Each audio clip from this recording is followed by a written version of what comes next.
Bienvenue Flash Info sur Kivu Morning Post à la une. Le gouverneur du Nord Kivu, Bahati Musanga Erasto, est arrivé à Kinigi le 3 juin 2026 dans la chefferie de Baoundé, en territoire de Massissi au Nord Kivu, afin d'exprimer sa solidarité et sa compassion à la population locale, durement touchée par les bombardements survenus le 24 mai 2026.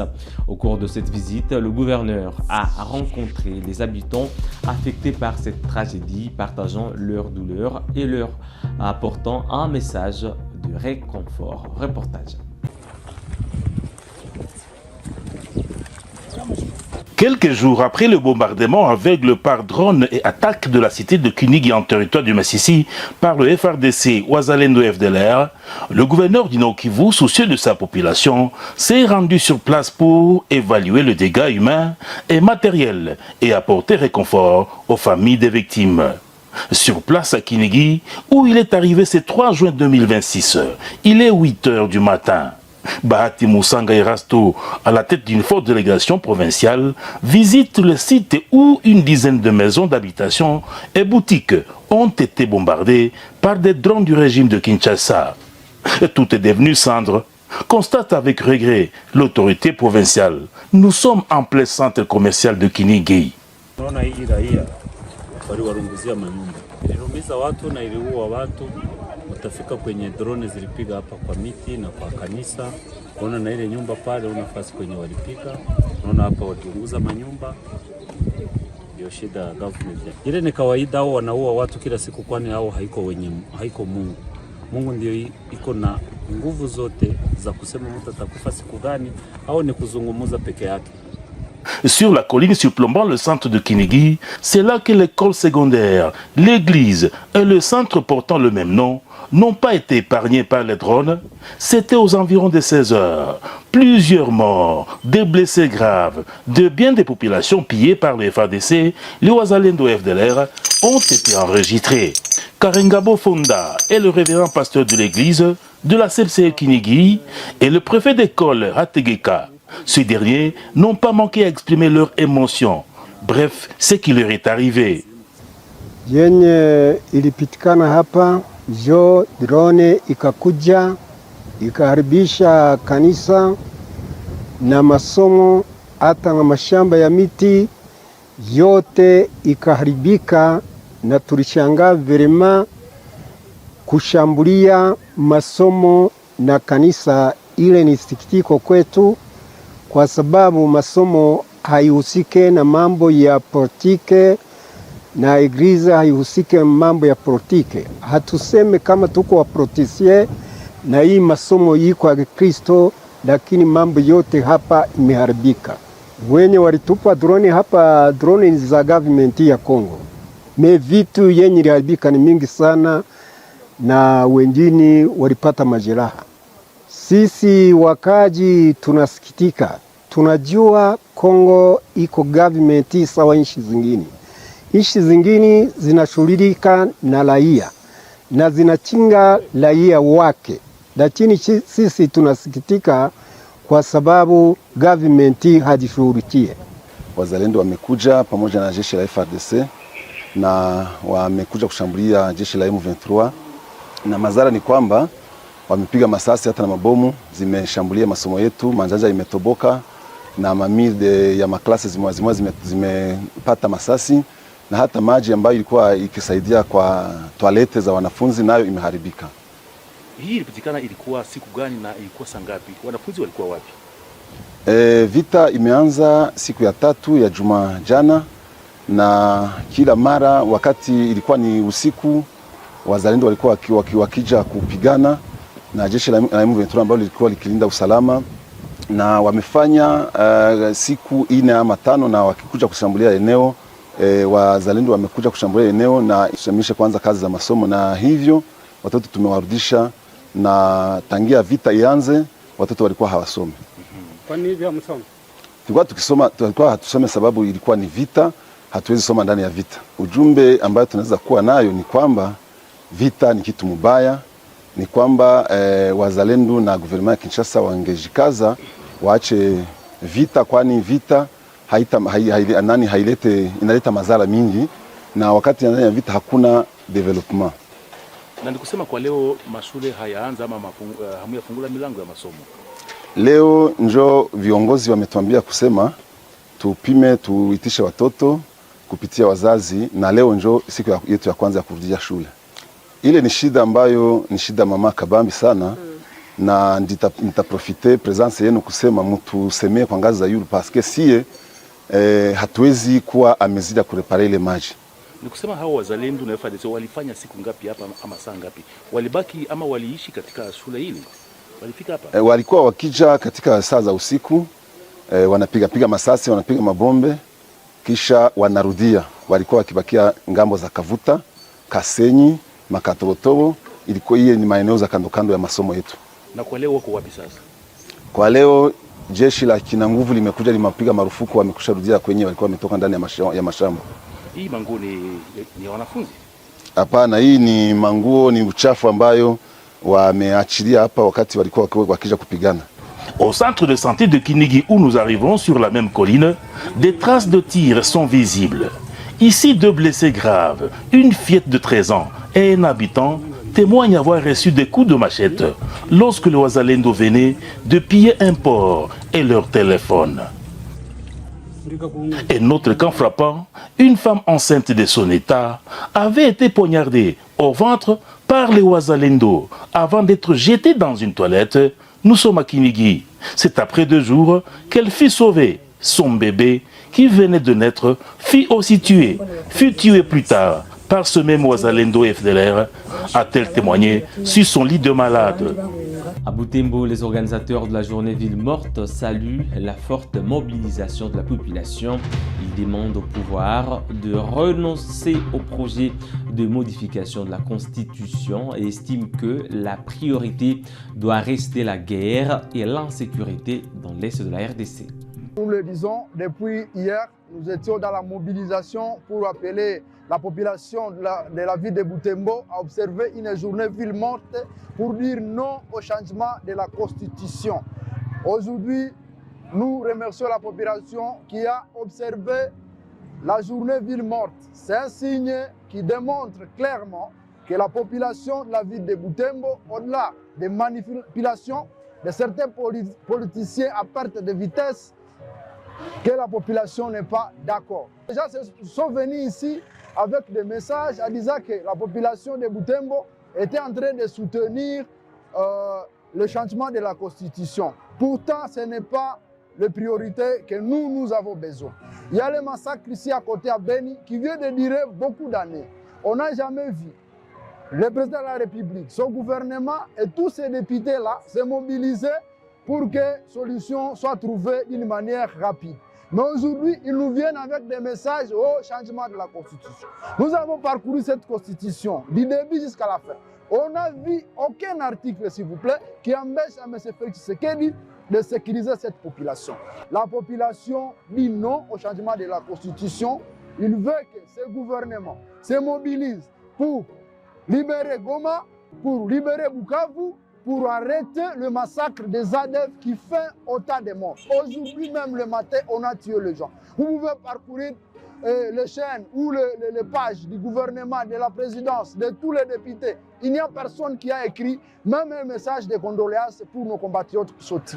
Alors, avec les gens comme ça, comment ils veulent se maintenir au pouvoir? Le peuple dit non. Le peuple est souverain. Ce peuple ici, nous allons faire en sorte que, par tous les moyens légaux, nous allons arrêter M. Félix Tshisekedi, nous allons l'embêcher avec ce projet de changer la Constitution. Parce que pour nous, changer la Constitution dans cette période revient à faire une passe d'or à M. Kagame qui veut, chaque fois, il veut tous les jours prendre la partie de notre pays. Ils ont abandonné leurs électeurs sous le feu, sous les machettes du M23, sous les machettes des ADF. Et ça, la population doit être consciente. Parce que les gens que vous avez envoyés à Kin, ils vont encore revenir ici pour dire « votez-moi, votez-moi ». Posez-vous la question, quand nous étions sous le malheur, est-ce qu'ils étaient venus? Donc ça démontre ils vont là-bas pour leurs intérêts. Nous avons appris qu'ils ont eu même des jeeps juste parce qu'il faut qu'ils accompagnent ces projets macabres. Mais je suis en train quand même de m'étonner. C'est leur parti, là où ils ont été élus, qui est menacé. Mais malheureusement, ils veulent accompagner un plan qui cherche à balkaniser le pays. Où est-ce qu'ils vont partir? Ils vont aller où? Ils doivent quand même être conscients. Aujourd'hui, Félix Tshisekedi, il va passer. Même si vous l'accompagnez avec quoi, il passera. Passez quand même à la nation, passez à vos familles, passez aux futures générations. Il ne faudrait pas que ces générations puissent pleurer à vos noms, qu'à l'époque de tel, le pays avait été balkanisé. Il faudrait qu'ils fassent attention, parce que bientôt, nous allons appeler toute la population de Butembo de désavouer ces gens, parce qu'ils ne nous représentent pas. Quelqu'un qui a été élu, par exemple, à Rutshuru, il représente quelle population? Sa population est sous le feu du M23. Il représente quelle population? Au moment où il devait se battre pour dire faisons des offensives contre les ADF, faisons les offensives contre les M23 pour que nos électeurs qui nous ont donné des voix puissent respirer, voilà, ils sont dans l'ambiance. Ils sont dans l'ambiance, ils sont en train de s'amuser, de s'aventurer en soutenant un projet de changement de la Constitution qui est en train d'aller vers la balkanisation de notre pays. Le secrétaire permanent de l'F-123 a remis le 3 juin 2026 à Bukavu les malles contenant les épreuves du test national de sélection et d'orientation scolaire et professionnelle TENASOSP à l'inspection principale provinciale IPP. Cette remise vise à assurer le bon déroulement de cette évaluation nationale destinée à l'orientation scolaire et professionnelle des élèves. On est venu en mission de travail ici à Bukavu, dans la province du Sud Kivu. Mais il s'est fait que nous puissions amener une cargaison de 40 malles des examens. Et on a été accompagné, c'est M. Moziki, qui est de l'EPSP ici à Bukavu. Nous voulons remettre cela entre les mains de l'IPP et de l'UNICEF, les représentants de l'UNICEF, pour que vous puissiez prendre soin de ces examens et faciliter la passation des examens en bon responsable et que nos enfants puissent bénéficier de tous les traitements qui leur sont réservés. Nous voulons que cela se passe dans la quiétude, dans l'environnement apaisé et que les enfants puissent bien vaquer à leur occupation en faisant un bon examen.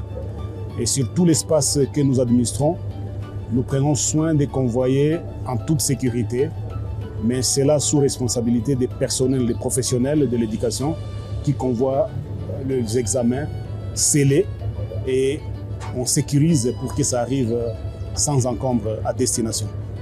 Raison pour laquelle je vais inviter Madame l'IPP de venir prendre possession de ces malles que nous avons amenées. Nous avons amené 40 malles et d'autres vont venir le soir. Vous pouvez les prendre, vous pouvez toucher. Merci. Et regardez, c'est bien scellé, vous pouvez voir.